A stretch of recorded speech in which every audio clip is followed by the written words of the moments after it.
여야가 내년에 시행할 예정이었던 가상자산 과세를 1년 미루기로 합의했습니다. 과세를 불과 한 달여 앞둔 시점에 내려진 결정인데요. 애초 정부는 내년 1월 1일부터 가상자산의 양도와 대여로 발생하는 소득을 기타 소득으로 분리해서 과세할 예정이었어요. 하지만 정치권에서는 가상자산의 종류와 법적 정의가 모호한 가운데 과세부터 시행하는 것은 바람직하지 않다는 지적을 했는데요. 가상자산은 개념 정립도 제대로 되지 않았고 관련 법도 없는 상황에서 정부가 일방적으로 과세를 추진하고 있습니다. 과세 인프라가 구축이 안 된 상태에서 과세가 실질적으로 힘들다 이렇게 표현을 하고 있습니다. 이런 정치권의 결정, 최근 청년들 사이에서 가상자산 투자가 급속하게 늘어난 만큼 대선을 앞두고 코인 표심을 고려한 조치로 풀이되고 있어요. 다만 정부는 정책의 일관성이 훼손된다는 이유로 반대 입장을 취하다가 결국 입법 결정에 따르겠다는 입장을 밝혔습니다. 내년부터 과세가 시행되는 것이 바람직하다는 입장을 여러 차례 말씀을 드렸는데요. 정부로서는 어쩔 수 없이 입법을 받아들이고 이행해야 되지 않을까 싶습니다. 따라서 가상자산 투자자들은 내년까지 가상자산을 양도하거나 대여해서 발생한 소득에 대해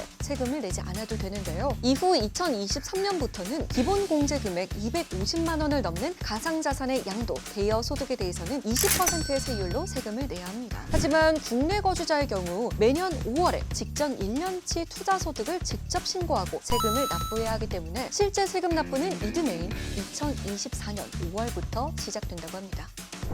최근 중국 당국이 시 주석을 풍자한 푸 그림의 왜곡 전시를 막으려다가 실패했습니다. 곰돌이푸는 시진핑 국가주석과 외모가 비슷하다는 이유로 중국에서 금기시되고 있는 캐릭터예요. 지난달 CNN 등 외신은 이탈리아 도시 브레차의 미술관에서 중국 대사관의 반대에도 중국 출신 현대미술가 바디우초의 전시가 열린다고 보도했습니다.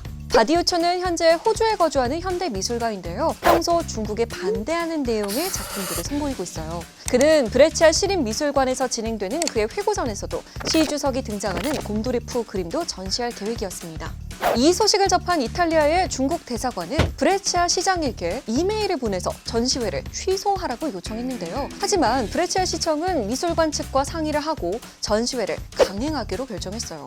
에밀리오 델 보노 브레치아 시장은 예술에서 검열은 용납되지 않는다라며 권력자를 비판하고 조롱하는 것은 민주주의 사회의 일부라고 밝혔다고 해요. 브레치아 박물관 재단의 프란체스카 바졸리 회장도 전시회 진행은 예술적 표현의 자유 문제라고 전했습니다. 바디우초는 이번 전시가 새로운 관객층에 자신의 그림을 소개하는 기회가 되길 바란다고 밝혔는데요. 중국의 반대에도 지난달 13일에 열린 이 전시는 내년 2월 13일까지 진행될 예정이라고 해요.